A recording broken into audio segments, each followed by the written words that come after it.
Makes me very happy. And I want to congratulate the Federal Reserve. For starters, they've lowered the Fed rate from what it was, which was 1 to 1.25, and it's been lowered down to 0 to 0.25 or 0.25. So it's 0 to 0.25. That's a big difference. It's quite a bit, about a point. And in addition, very importantly, the Federal Reserve is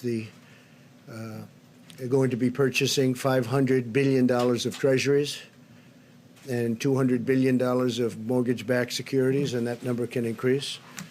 But they're going to start with that, and that's really good news. It's really great for our country. It's something that we're very happy. I have to say this. I'm very happy. And they did it in one step. They didn't do it in 4 steps over a long period of time. They did it in one step, and I think that people in the market should be very thrilled, and that brings us, we're the strongest country in the world by far, financially and every other way, and that brings us in line with what other countries are. They actually have negative rates, but look, we got it down to potentially 0, so that's a big step, and I'm very happy they did it. And you will not hear anything bad about me unless it's about a month or 2 from now. So I congratulate the Federal Reserve. I think it's terrific. Just came out just as we spoke. I wasn't going to mention Federal Reserve or anything else, but this came out as we were walking up. I want to thank the people at Google and Google Communications because, as you know, they substantiated what I said on Friday. The head of Google, who's a great gentleman, called us and he apologized. I don't know where the press got their fake news, but they got it someplace. But as you know, this is from Google. They put out a release, and you guys can figure it out yourselves and how that got out, and I'm sure you'll apologize. But it would be great if we could really give the news correctly. It would be so wonderful. I just had a phone call with very impressive people, the biggest in the world of stores and groceries and all, and I'll give you the names.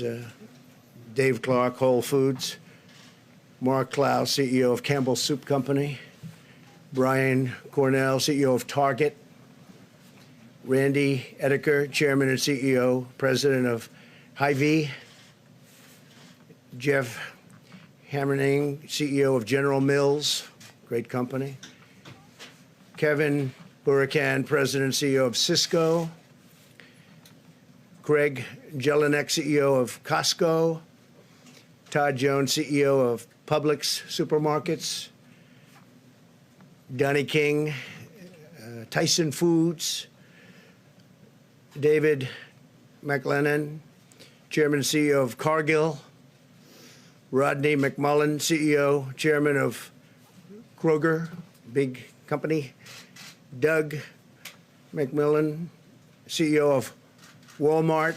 He's been fantastic. Doug was here, as you know, on Friday, and he watched the market go up 2,000 points. On Friday, it went up 2,000, almost 2,000 points. Todd Vaso, CEO of Dollar General Corporation, and Vivek Sankaran, President and CEO of Albertsons. So these are all phenomenal companies. These are great companies. We had a long conversation with them, and they're going to work 24 hours round the clock, keeping their stores stocked. I would like to say that people shouldn't go out and buy. We're going to all be great. We're going to be so good.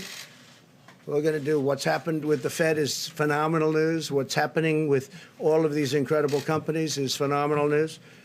But you don't have to buy so much. Take it easy. Just relax. People are going in and they're buying more. I remember, I guess during the conversation, Doug of Walmart said that they're buying more than they buy at Christmas. Relax. We're doing great. It all will pass. The folks that we spoke to, they've done a fantastic job. They're going to meet the needs of the public. They're going round the clock if they have to, and they're committed to the communities where they're serving and which they serve so beautifully and have for a long time. And they're buying a lot of additional things to sell. But again, they actually have asked me to say, could you buy a little bit less, please? I thought I'd never hear that from a retailer. All of them are working hand in hand with the federal government as well as the state and local leaders to ensure food and essentials are constantly available, and they'll do it. There's no shortages. We have no shortages other than people are buying anywhere from 3 to 5 times what they would normally buy. It's going to be there for a long time. We're doing numbers, and there's a pent-up demand that's incredible. When this passes, when this goes through, you're going to see numbers, I predict.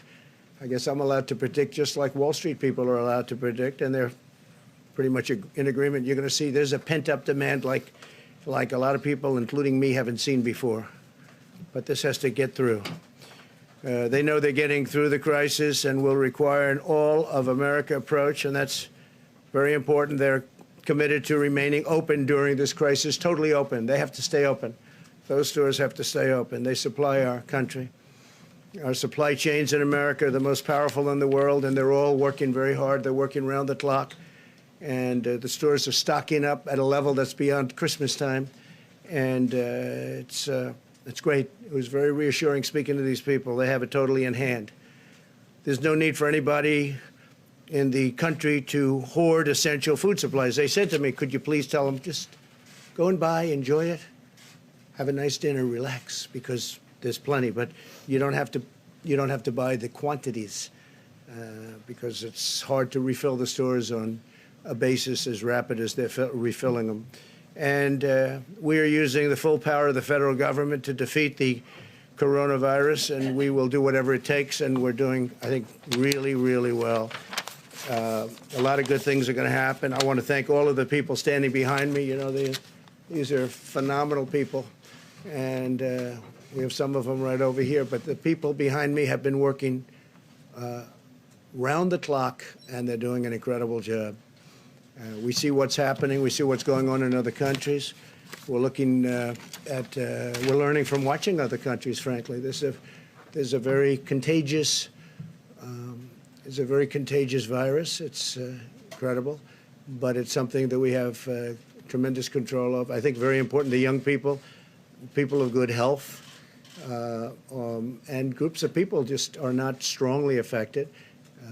Elderly people that are not well or not well in certain respects are really a dangerous group. We have to watch them. We have to protect them very much. We have to really watch over them and protect them because they are very vulnerable.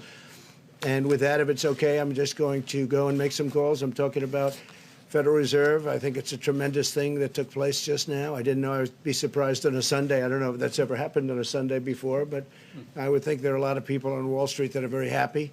And I can tell you that I'm very happy. I didn't expect this, and I like being surprised. So our Vice President, who's doing an incredible job, is going to take over, and I will see you probably tomorrow. Thank you very much.